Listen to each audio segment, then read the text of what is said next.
Welcome to CX Wins Podcast, a show where customer experience professionals share their biggest wins, real customer stories, and their vision for the future of CX.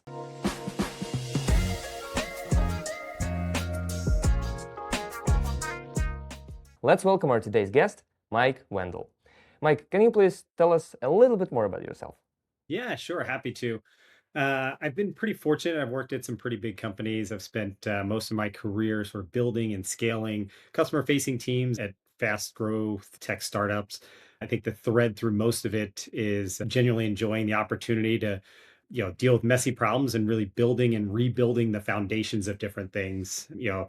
Both it was at Yelp and at Opendoor and at a place like GlossGenius, just massive growth and scale. And both of them, two out of the three, I went from pre-IPO to post-IPO, and it was huge to see a team go from 30 to 300 and go from one small little tiny suite into multiple suites and multiple offices around the country. So it's been a blast. And, outside of work, I've been a golf pro in the past, and I've been teaching and training in martial arts for many, many years. So I've been fortunate also to take some of the learnings from martial arts and from golf and sort of how do I bring that into my everyday management and training styles.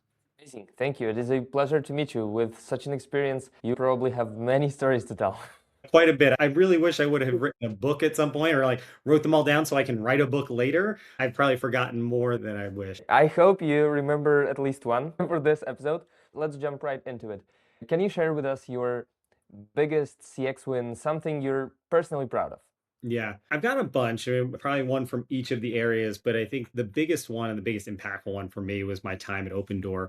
When I joined Opendoor, I was overseeing just one customer success team in Phoenix. I then started overseeing our Dallas office as well. And after about a year, we made a decision as a company to join sales and customer success, right? We felt that it would just be a better customer and client experience.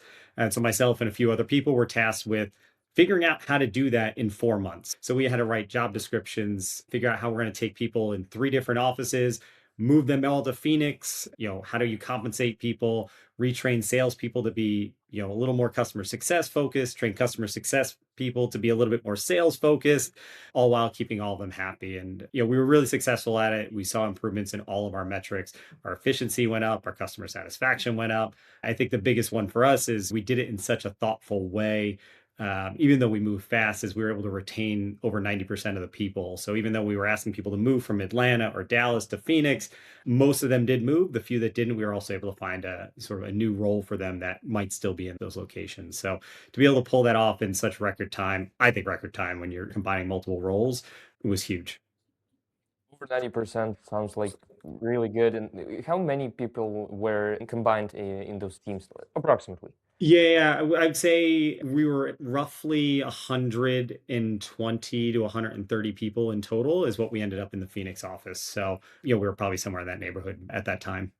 That's really impressive. You mentioned that you have several stories, so if you want, you can share one more.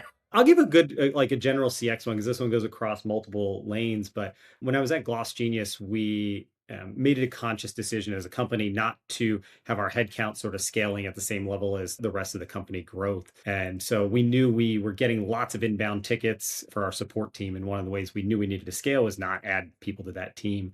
So we took a plan to make over a 9 month period to reduce our inbound ticket volume by 50%, which was a pretty lofty goal at the time, but we were able to pull it off. And it was, a variety of efforts and teams, but we focused initially just our operations team and our support team. What could we automate? We used a couple of different AI tools to automate responses, to sort of streamline some things.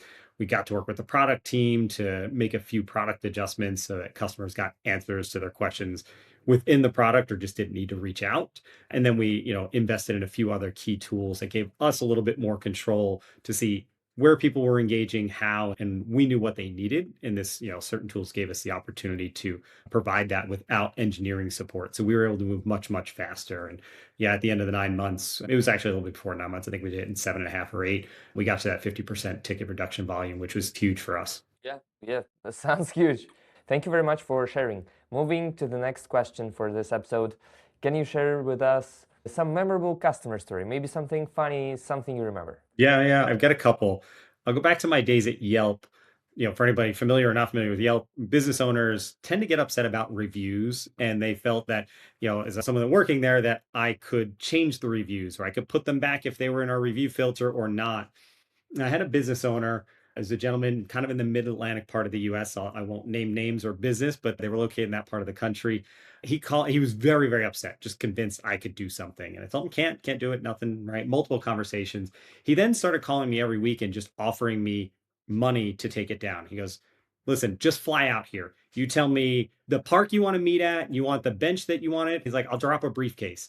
I was like, no, I can't do it. And he's like, $5,000. Next week, 10,000. We got up to about $100,000, and he was finally like, "All right, I'm gonna believe that you can't do anything because no way you're turning down $100,000 to come do it." Even after that, he still asked that question a few times. Are you sure there's nothing else you can do? Are you positive? I'm like, I can't. There's nothing I can do. We cannot change the reviews. So I think he finally Bad, figured it out.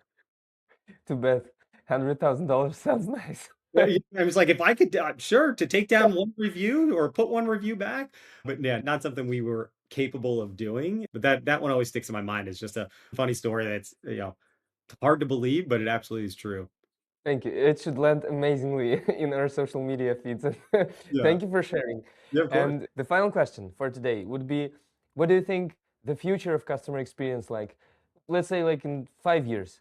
Yeah, I think, the future of customer experience hopefully is a little bit more proactive and a little bit more personalized, right? I think we've got lots of technology out there that is making things easier, and some companies are leaning really heavy onto one side, but they still make it really hard to interact with a person when you really need it. Other companies are very easy on that, but maybe the technology isn't there. I think if we go to 5 years from now, the companies that are really successful and I think that are going to be valued by consumers, whether it be on the business side or even the end consumer, are the ones that find that balance and make the access to information and answers really easy, and then still provide that human support and that personalization when it's necessary. And if we're talking in business to business sort of settings, that's going to be the only companies that really are going to win, are figuring out how to find that balance.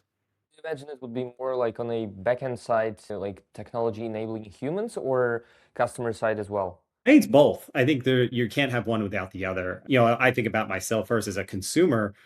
I don't want to have to spend time on a phone or on a chat. I'd like to just go get the answer myself, and I'll chat if I need to with a bot. It's great. But eventually, if I don't get the answer, I need to easily be able to get a hold of someone because it's a more complex problem. And if I get an agent, they hopefully should be able to see everything I've already done and have context. And I think the only way that happens now is you need a really good AI to sort of give you the bullet points. Otherwise, we've all been in that spot of, let me put you on hold and read the notes here and figure out what's happened. It's like, no, no, no.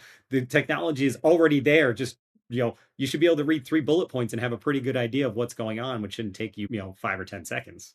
So I think you're going to need both to really be successful. Totally agree. Thank you very much for sharing, for coming. Thank you all for watching and listening, and I'll see you in the next episode.